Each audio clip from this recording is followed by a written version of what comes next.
আসসালামু আলাইকুম। আজকের আমার এই কেকটা ছিল ১ পাউন্ডের ভেতরে হাফ হোয়াইট ফরেস্ট এবং হাফ ব্ল্যাক ফরেস্ট ফ্লেভারের কেক। তো এই কেকটা সম্পূর্ণ একটা কাস্টমাইজ কেক ছিল, যেটা একটা ভাইয়া মেবি তাদের অ্যানিভার্সারি উপলক্ষে অর্ডার করেছিল। তো এই কেকের বেসটা আমি হাফ ভ্যানিলা এবং হাফ চকলেটে করে নিয়েছিলাম। এখন এটাতে ফ্রস্টিং করে নিয়েছি।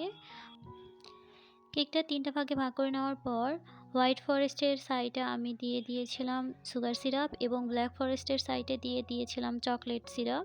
হুইপ ক্রিমের একটা ক্রিমের লেয়ার দিয়ে তার উপরে কুচি করে নেওয়া চেরি দিয়েছি এবং হোয়াইট ফরেস্টের সাইডে দিয়েছি রেড করে নেওয়া মিল্ক চকলেট এবং ব্ল্যাক ফরেস্টের সাইডে দিয়েছি ডার্ক চকলেট। ৩ টে লেয়ারেই সেমভাবে ক্রিম লাগানোর পর এখন এটাকে আমি কিছু পরিমাণ ক্রিম দিয়ে ক্রাম কোটিং করে ২০ মিনিটের জন্য ফ্রিজে সেট করে নেব। কেকটা ভালোভাবে সেট হয়ে যাওয়ার পর এখন এখানে আমি লাইট ব্লু কালার ক্রিম দিয়ে কেকটাকে ভালোভাবে কভার করে নিচ্ছি। যদিও এখনও আমি কেকে 100% ফিনিশিং নিয়ে আসতে পারি না, আশা করি চেষ্টা করতে করতে হয়ে যাবে।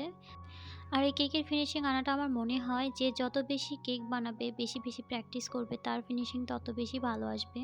যেহেতু আমার বিজনেস লাইফে আমি একদম নতুন, মাত্র ২ মাস হচ্ছে আমি বিজনেসটা স্টার্ট করেছি। আমার দ্বারা যতটুকু সম্ভব আমি ততটুকুই আনার চেষ্টা করি। তো কেকটা ভালোভাবে ক্রিম দিয়ে কাভার করে নেওয়ার পর এখানে আমি একটা পাইপিং ব্যাগের সাহায্যে লাইট গ্রিন কালার দিয়ে আগে থেকেই কিছুটা অফ ক্যামেরায় দাগ টেনে নিয়েছিলাম, ডালপালা দিয়ে নিয়েছিলাম। এখন একটা ছোট সাইজের রোজ নজলের সাহায্যে কেকের উপর কয়েকটা ফুল এবং ফুলের পাপড়ি তৈরি করে নিচ্ছি। আর ভিতরে আমি একটা বো দিয়ে দিয়েছিলাম, যেটা অফ ক্যামেরায় দিয়ে দিয়েছিলাম। আসলে এটার ভিডিও ক্লিপটা আমার নিতেই ভুলে গিয়েছিলাম।